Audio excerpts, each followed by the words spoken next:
Today we're going to be talking about some of my favorite late round wide receivers that you should be looking to target in your upcoming drafts. Let's get right into it.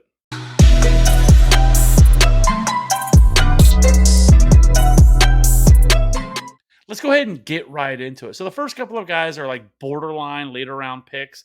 Brandon Aiyuk is coming off the board at wide receiver 38 or 94th overall. Last year, he only averaged 10 fantasy points per game with an 18% target share. He was 38th in routes run, 56 receptions, 826 receiving yards, and 5 touchdowns. But he was also 8th in yards after the catch per reception, 41st in yards per route run, and 9th in target separation. If you peel back the curtain a little bit and remember what happened last year, obviously it was all about Brandon Aiyuk. Everybody was all aboard the Brandon Aiyuk train and it didn't work out. And it was kind of odd because everybody just kind of glossed over Deebo Samuel. Nobody was really all that excited to draft him, and he just didn't carry that much buzz. And this is really kind of where I feel like Brandon Aiyuk is this year. Well, yes, he was in the doghouse earlier in the year with Kyle Shanahan, and there was a bunch of weird stuff going on there. But over the second half of the season, he really righted the ship. From weeks 9 through 18, he averaged 13.4 fantasy points per game or wide receiver 15, and he actually out-targeted Deebo Samuel over that span 61 to 49. While, yes, there's a lot of question marks surrounding the 49ers offense this year with Trey Lance and, how's this passing offense going to look? I think Brandon Aiyuk is a terrific option here later in drafts and somebody that could really pay off his ADP. Next up, we have Rashad Bateman. He's somebody I am shocked that his ADP is not rising. I mean, most fantasy analyst ranks you look at, he's right around borderline wide receiver 24, wide receiver 25 for most people. But for some reason, he's going wide receiver 39 or 95th overall in terms of PPR ADP right now. Well, yes, he didn't have a great year last year. He only averaged 8.6 fantasy points per game. He did have a 15.8% target share, 46 receptions, 515 receiving yards, and 1 touchdown. The number one option is now gone. Hollywood Brown is gone. He is definitely going to be the locked-in wide receiver one. They signed DeMarcus Robinson today. They have Devin Duvernay and Prochet. And I mean, there's just not a lot here outside of Mark Andrews. So Rashad Bateman should be in line for a pretty big, substantial jump from year one to year two. And this is the type of wide receiver we should be targeting. We should be targeting these year two wide receivers. They tend to correlate with having big breakouts in their second year. So I love Rashad Bateman, and I'm just shocked that his ADP hasn't risen at all. Next up, we have Allen Lazard, wide receiver 44, 109th overall, 11% target share last year. He was actually 16th in red zone targets among all wide receivers, 40 catches for 513 yards and 8 touchdowns. This is an offense, there's zero target competition. You have Sammy Watkins, Randall Cobb, but then you also have the rookies, Christian Watson and Romeo Doubs. And obviously Romeo Doubs is crushing it in camp. He is getting all of this hype, 4th round pick. But, I think Allen Lazard is likely going to be the guy who's going to see the most targets in this offense this year. And this is somebody that's connected to Aaron Rodgers. Obviously, Devontae Adams is gone, which is all good things. So, I mean, wide receiver, there's really no risk in taking a shot on him, wide receiver 44, 109th overall. I mean, this could be a guy that sees double-digit touchdowns and maybe, 900 receiving yards this year. And it could very well pay off as being a really solid flex option on a week-to-week basis. So, next up, let's have Chris Olave, somebody that I've talked a ton about this offseason. I've said it once. I'm going to say it again.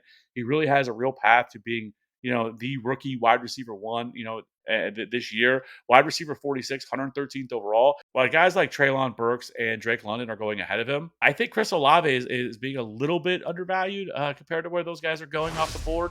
This is a guy that had a 19.2 breakout age, was a top 15 draft pick this year, was 85th percentile. He had 65 receptions, 936 receiving yards, and 13 touchdowns last year in this Ohio State offense with a 24% target share. This was a very crowded room with Jackson Smith and Najigba, as well as Garrett Wilson, who's also obviously drafted in the first round of this year's draft. And then Jackson Smith and Najigba is going to be a top 10 pick next year. And you have he's a perfect fit with Jameis Winston. Deep threat. He's an excellent route runner. Might be the most pure, NFL ready wide receiver. And listen, this was a guy that I really wasn't in love with coming out, but the situation is great. I mean, with Jameis Winston, he's a perfect fit here. So, and Olave is a really polished prospect. Finished 11th or better in yards per route run in 2 of his last 3 seasons. So there's a lot to like here with Chris Olave. He caught his first touchdown in the preseason this past Friday as well. So I'm all aboard Chris Olave. Get him where you can. Next up, we have Kadarius Tony. This is kind of a polarizing guy because either people are in love with him or people hate him.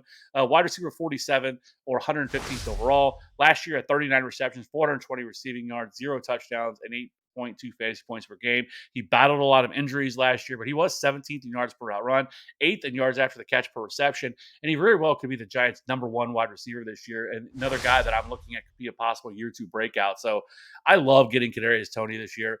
very explosive wide receiver. I think this offense is going to be a lot better this year. Improved offensive line, healthy Saquon. If Daniel Jones can kind of put things together here with Brian Dable and company in this new offense, could be looking at a really locked in kind of wide receiver 3 with wide receiver 2 upside this year. So love Kadarius Tony. Next up, we have Tyler Boyd. I don't get the disconnect with Tyler Boyd. Wide receiver 50, 121st overall for Tyler Boyd.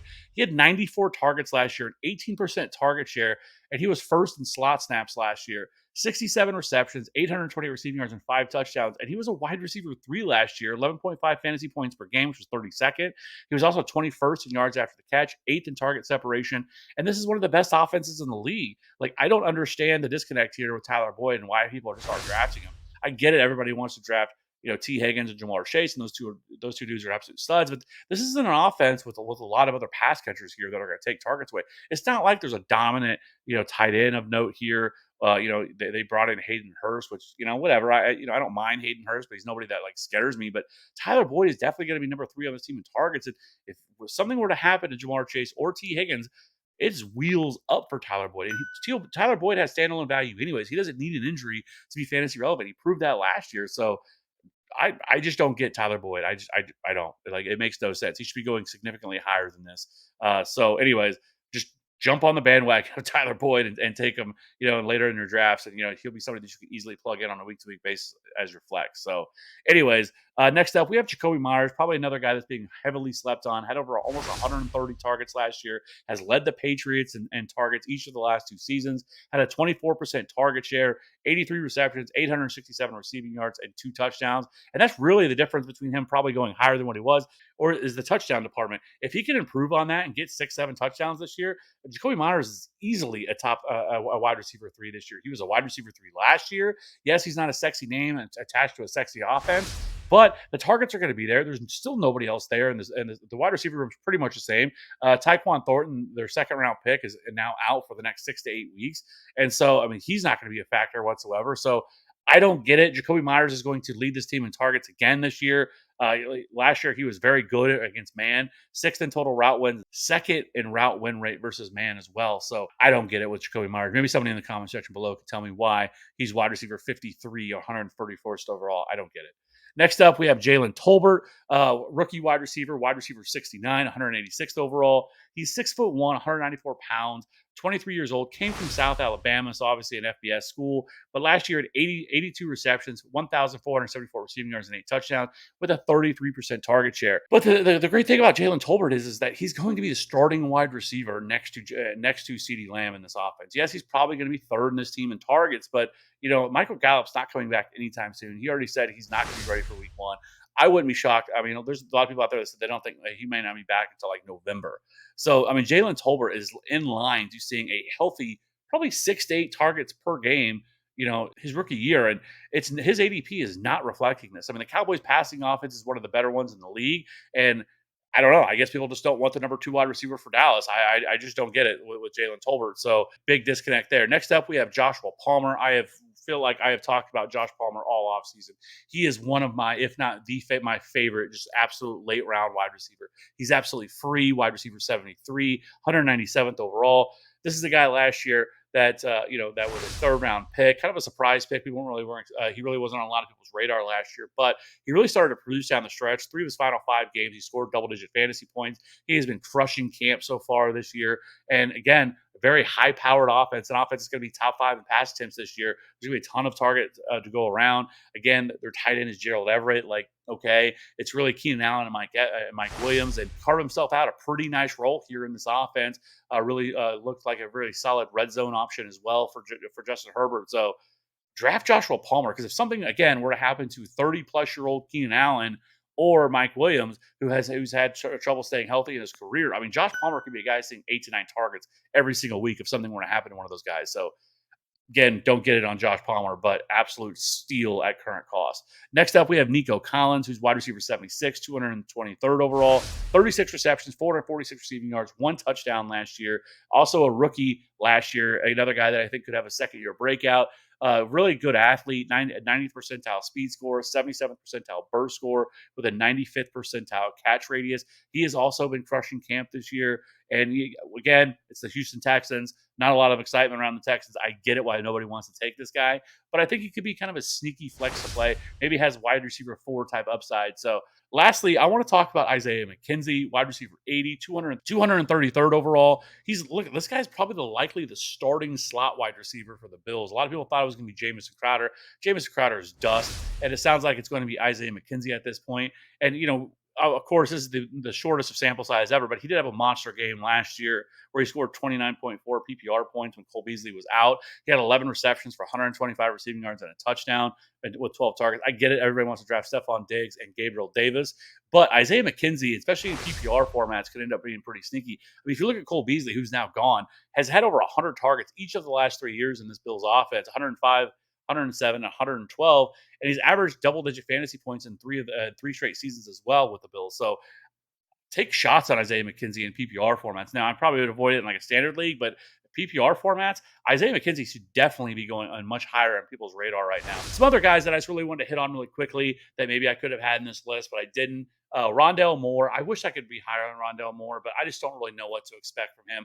I don't know how Cliff Kingsbury is going to use him. Cliff Kingsbury seems like a very fake, sharp head coach. It's not very good, and I don't know how they're going to deploy him. But the opportunity is definitely there with obviously DeAndre Hopkins suspended the first 6 games. George Pickens absolutely crushing camp right now. I mean, been one of the guys.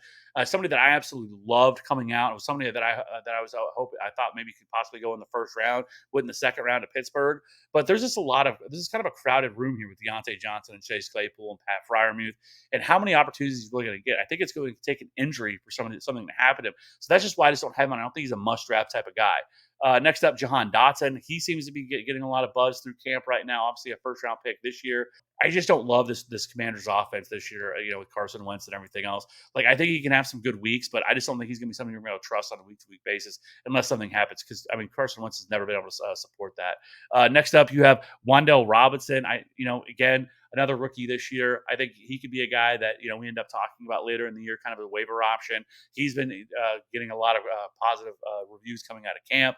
But, this is just also a very crowded situation with a lot of different options. We'll have to see on Wan'Dale Robinson. He could be the starting slot wide receiver for this team, which could end up paying big dividends because Sterling Shepard is hurt. I don't think he's going to be ready to start the year. And then you also have Kenny Galladay, who I just think is not good at football.